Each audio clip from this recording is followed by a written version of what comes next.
Hello and welcome back to another Rush Duel Links deck profile. Today we're taking a look at Dragiastar, which is a dragon fusion deck with the skill Dragiastar Nova. So first things first, let's take a look at the skill. Can be activated if all the monsters in your constructed deck are dragon type monsters and all of the monsters in your constructed extra deck are high dragon type monsters. So that's something we're going to see a lot of dragons going forward. A lot of the dragon monsters, especially fusion monsters, do have these little caveats that say every card in your graveyard has to be a dragon or a high dragon. So restricting us to only dragons is not really the end of the world.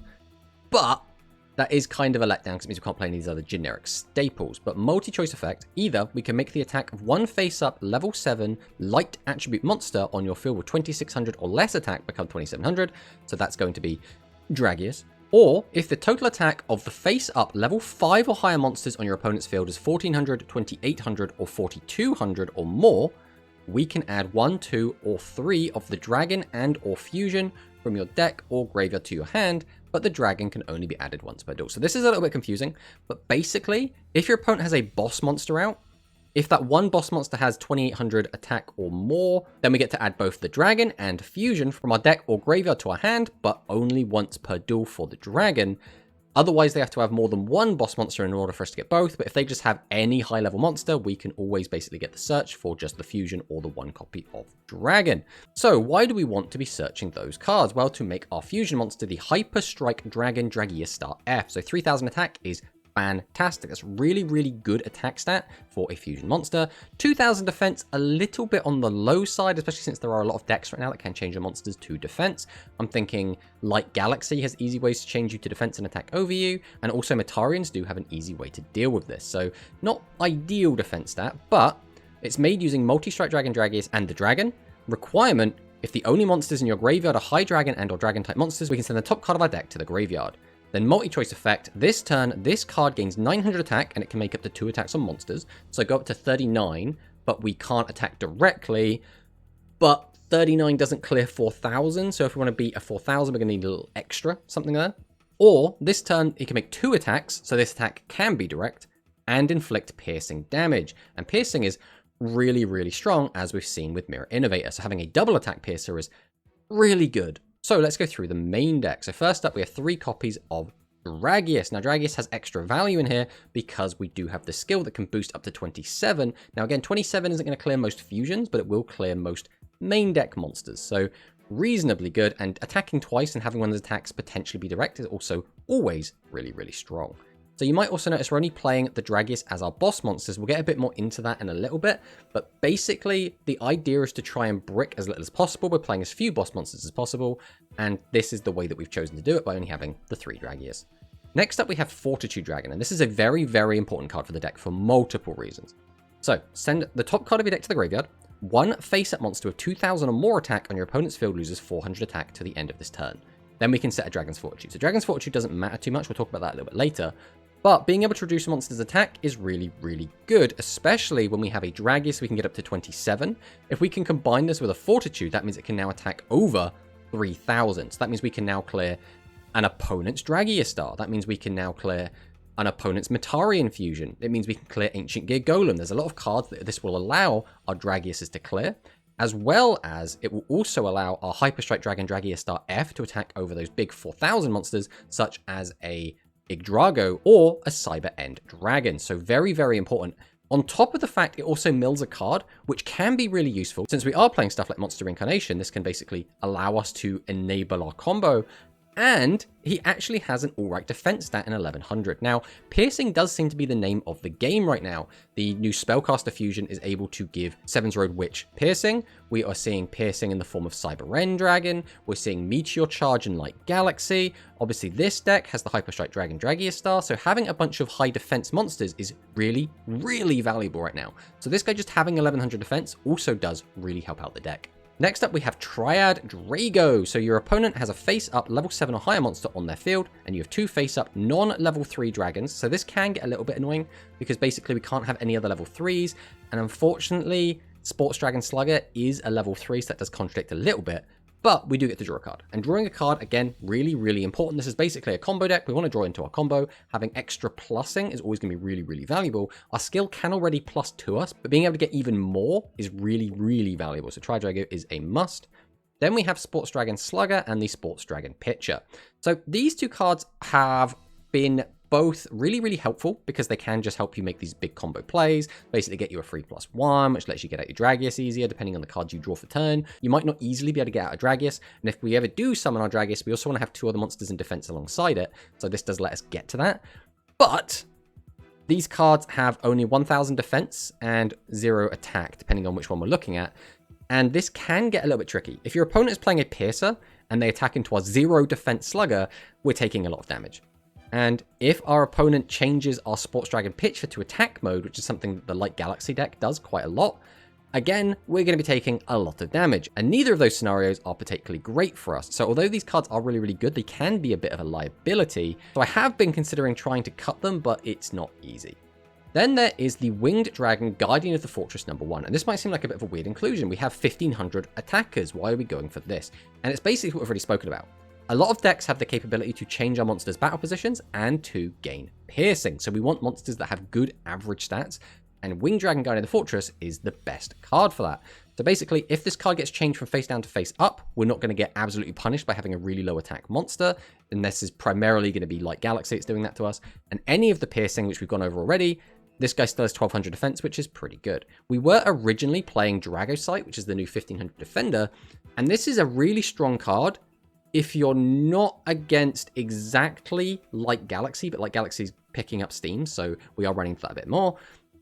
Oftentimes, Dragocyte will survive the turn. A 1500 butt is oftentimes enough to just allow it to not get attacked over one time, which, again, having an extra body going into the next turn is really, really valuable. We can use that as tribute fodder, or we just don't have to draw 3 fresh new sets for the next turn. So Dragocyte, really, really good, but again, 0 attack. If your opponent drops a Meteor Charge, they change this to attack mode. That's now basically a direct attack coming through us, which is really not ideal. So this is one of those kind of meta calls. If you think you're going to be in a meta where there's going to be a lot of Light Galaxy, I would go with the Winged Dragon Guardian of the Fortress. Otherwise, I would go for the Dragocyte.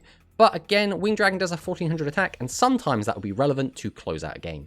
Then we have the Dragon. So we're on 3 copies of the Dragon, but I have considered dropping down to 2. The issue between running 2 and 3 of this card is if we have to use our skill early in the game to either make our fusion, or if we need to use it to unbrick. So for example, if we open a hand of multiple multi-strike Dragon Dragius, we can use the skill to get a dragon into our hand just to summon it out and tribute it and then get it out. Then if we mill another copy of the Dragon, we're then wholly reliant on reincarnation to actually do a fusion. So we play 3 copies of the Dragon, so we're able to naturally draw it a bit more often. But again, 0 defense, 0 attack. This card is a vulnerability and can lead to us just losing games from, again, piercing or changing it to attack and being attacked over. But very important combo piece, works really well with the skill and is half of our fusion. Then there is Dragon's Inferno. So we have face-up Dragon type monster, pop a back row. We want to get your opponent's problematic traps out of the way so we can kill them, so it's a no-brainer. The main cards that we're always going to be trying to hit with this is going to be Legend Traps, because our boss is level 9, which means it will not trigger Buffered Slime. I guess in a way we also don't really want card restoration, but we're going to be doing so much damage, usually that's not going to matter, so again, primarily Legend Traps. So Monster Incarnation is actually really, really important. This deck basically wants to play Dragius Turbo. We want to just get Dragius into the graveyard or into our hand. We want to make sure we can keep making our fusions again and again and again, and Monster Incarnation is how we do that. There are some other niche situations where Monster Incarnation can also be really, really helpful, such as if we need to get out more tribute fodder, we can bring back a Sports Dragon. If we really need a draw because we need to find a back row, we can go into Triad Drago, use its effect, then tribute it off. We can also get back the Dragon as the other half of our fusion, so it's really, really important. I do prefer this over all the other legends because Dragius Star doesn't really struggle to deal with any threats. You could play Shield and Sword because that would allow us to kind of win more in certain matchups, but a lot of people are playing high defense monsters, so I don't know how valuable that's actually going to be. The Reincarnation is my go-to. Then there's Talismanic Seal Array. Again, it's really good for putting cards back in our deck. We oftentimes want to put the multi-strike Dragon Dragiuses back into our deck so we can redraw into them. Reducing our opponent's attack is also always going to be really good because, again, we're trying to basically aggro them down, right? We're just going to try and summon out a Dragius or summon out a Dragius Star, get that double attack in and try and close games. And by reducing our opponent's attack, we can do that a little bit more easier. We have the 1 of Fusion because we only need the 1 because our skill will infinitely let us recycle Fusion. Now, you could make an argument for playing more than 1, but I don't really see the need to. The downside is that our skill can only be used if our opponent has a face-up level 5 or higher monster. So if our opponent just keeps setting, then we can't use the skill to search the fusion, so we'd have to naturally draw into it, which means we can get walled off a little bit, but that's generally fine because this deck is happy to play a slower game. Then there's Negate Attack. It's just the best legend in the game. It's so good. There's almost no reason to not use this. Slime is still really good. I think especially with Cyber Dragon, and especially now we're seeing Light Galaxy become a lot more popular and a lot more powerful. Buffeted Slime is really good against those two decks specifically, so I still think this is a really, really strong card. And then we're playing the 1-of-card Restoration, and this card has actually been really, really good for us. So when an opponent's monster declares an attack, we can draw until we have 5 cards in our hand, reveal your hand. If you have a monster in your hand, gain life points equal to the number of monsters in your hand times 200. So first off, we have won games with this card. We've been able to survive because of the life point gain that we got. We were able to survive on like 500 life points, for example, and just stick in the game, so that's really good. As well as we're basically playing a combo deck, and this gives us an extra draw because we'll draw up to 5 on our opponent's turn. Then we'll draw the extra 1 card for our turn, so we basically get 6 cards to work with in our hand, which is really good because especially if we need to dig for something like a Dragius, that's usually what we end up having to dig for, getting that extra 1 chance at finding it is really, really valuable. And this card can still be activated in response to fusion monsters' attacks, whereas, for example, Slime cannot. So, still pretty cool. So, what is the general game plan of this deck? Well, we generally play very defensively. So, we're quite happy to play aggressively if we open the Dragius. But, because we're only playing 3 bosses, we're not going to find Dragius that often in the opening turn. So, typically, we'll just set 3, and we'll just sit on our set 3, let our opponent just bully us for a little bit, let them keep clearing, keep setting 3, until we draw into the Dragius, use the skill, go into our fusion, and try and get him for some big, big damage. Now, one of the benefits of this type of gameplay is that it means we only ever have to actually have a Dragius star F or a Dragius face up on the field, which makes it harder for Metarion to punish us, because typically Metarion want you to have 3 face up monsters so they can do their combo, absorb all your attack onto their Ashura star, and then OTK you. That becomes a lot harder if we only have the 1 monster. They can still gain that 3000 attack off of us, but then if they attack into our Dragius star, we're only going to be taking 2800 damage rather than that 6000 they really want to inflict. So it is a way to play around it because not many decks have the ability to kill your opponent whilst only having 1 face-up monster. So that is one of the benefits of this deck. The biggest downside is, again, we don't have many bosses. If we don't see those bosses early, we are at our opponent's mercy, and depending on what kind of deck they're playing and how aggressive they are, we could lose the game very quickly before we even get going. The worst matchup for this deck, in my opinion, is Light Galaxy, because that deck is able to very, very quickly swarm the board with high attack monsters, and then they use their 3 copies of Meteor Charge to keep gaining piercing and changing our low attack monsters face up. Then they get to just smash us basically directly several times on the first few turns, and that could just be too much momentum for us to keep up with, because if we're just sat there like, I haven't found Dragius yet, I can't play the game yet, and your opponent has already taken off most of your life points, you're probably not going to have a good time. So a lot of the other decks don't actually defeat you that quickly. Even Cyber Dragons are typically able to get out like a Cyber Twin relatively early. It won't kill you immediately, and we can generally answer it, so it's not the end of the world. Generally, again, this deck does play a rather slow game, until it plays a very fast game, right? If we do just find our Dragius very early, we find all of our fusion pieces, or we just have the skill to go off and then combine that with our Dragius, we're happy to go aggressive very early. We will quite happily do that before our opponent gets to set up all their trap cards. But because, again, we're only playing the 3 bosses, that doesn't happen very often. We do often end up just setting a bunch of cards in defense mode. Other than Light Galaxy, though, I think this deck has a pretty good matchup against everything else in the meta. My win rate against Metarion with this deck is exceedingly high. We barely ever lose to Metarion. We beat Psychic almost every single time. We've been taking games off of Spellcasters. In fact, against the Spellcaster Fusion deck, it almost feels this is an auto win for us, because we play such high defense monsters that they don't get much chip damage in, and they only get that 1 big hit over our Dragius star, which is typically going to be in attack mode. We basically auto win that matchup, and even Cyber Dragon does feel favored towards us. So there are a lot of matchups I think that do go our way, but again, we have a really bad matchup into Light Galaxy, and if your opponent does just open really well with any kind of aggressive deck, they can punish us really hard, especially if we open particularly badly. But let's talk about some of the cards we're not playing. So some people have been playing the Star Dragon, and the Star Dragon I think is a good card. I don't think this is a bad card, but the very first time we took this deck to a tournament, we were on the Star Dragon, and we just kept opening 2 or 3 boss monsters every single game. We just kept bricking and bricking and bricking, so we really tried to thin down the amount of boss monsters in here. That's why we landed down on 3. It does massively weaken us going against, again, those really aggressive decks, which is specifically Light Galaxy. So if I was specifically knew I was going to play against Light Galaxy, I might put a copy of the Star Dragon in, because again, we just want decent statted guys on the field. That's kind of how you survive against Light Galaxy. So More boss monsters better for like Galaxy. Against everything else, I really like just not having it. The Star Dragon, though, is a really good card. We can use this to out a lot of things.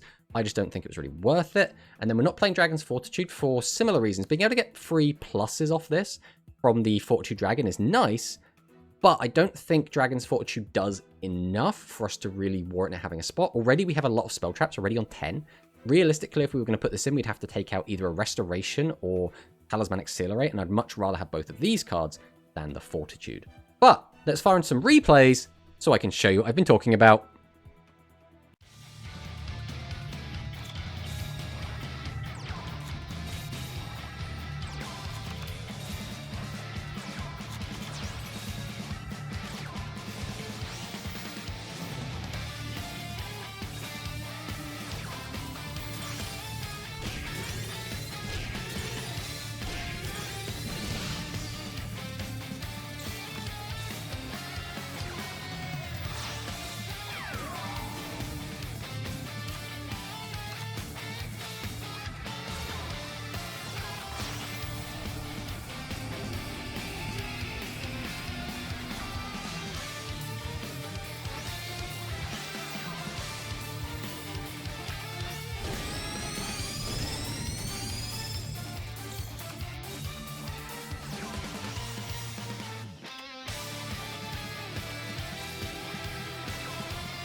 Теперь